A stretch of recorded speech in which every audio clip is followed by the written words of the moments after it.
S Dushara. நமஸ்காரம். அகஜானன பத்மார்கம் கஜானன மஹர்நிஷம் அநேகதந்தம் பத்தானா ஏகதந்தம் உபாஸ்மஹேஷ்.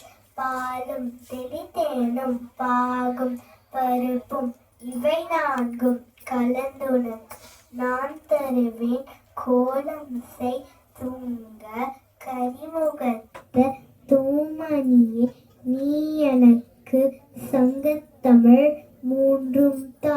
லம்போதராய சிவபுத்திர கணேஸ்வராய புத்திப்ரதாய பவதுக்க விநாசகாய த்ரைலோக்ய பூஜ்ய பரமாத்புத காரணாய விக்னாந்தகாய சுகதாய நமோ நமஸ்தே.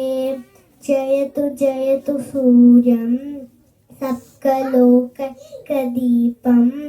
கிரணசமித பாபக்லேஷ துக்தஸ்ய நாசம் அருணகிரணகம்யம் ஆதிமாதித்யமூர்த்திம் சகலபுவனவந்தியம் பாஸ்கரம் தம் நமாமி.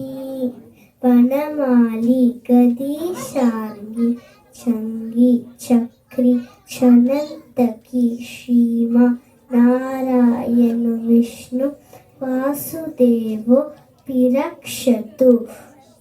நமசவித்ரே ஜகதேக சக்ஷுஷே ஜகத்ப்ரசூதிம் ஸ்திதிநாச ஹேதவே த்ரைமயாய திரிகுணாத்ம தாரணே விரிஞ்சி நாராயண சங்கராத்மனே. யத்ர யத்ர ரகுநாத கீர்த்தனம் தத்ர தத்ர கிருதமஸ்தகாஞ்சலிம் பாஷ்பவாரி பரிபூர்ணலோச்சனம் மாருதிம் நமத ராக்ஷசாந்தகம். ராம ராம ராம ராம ராம ராமதாயகம் ராம ராம ராம ராம ராமதாயகம் ராமகிருஷ்ண வாசுதேவ பக்தி முக்திதாயகம் ராமகிருஷ்ண வாசுதேவ பக்தி முக்திதாயகம் ஜானகி மனோஹரம் சர்வலோகநாயகம் ஜானகி மனோஹரம் சர்வலோகநாயகம் சங்கரார்த்தி சேவ்யமான் திவ்யநாம கீர்த்தனம் சங்கரார்த்தி சேவ்யமான் திவ்யநாம கீர்த்தனம் ராம ராம ராம ராம ராம ராமதாயகம் ராமகிருஷ்ண வாசுதேவ பக்தி முக்திதாயகம். நமஸ்காரம்.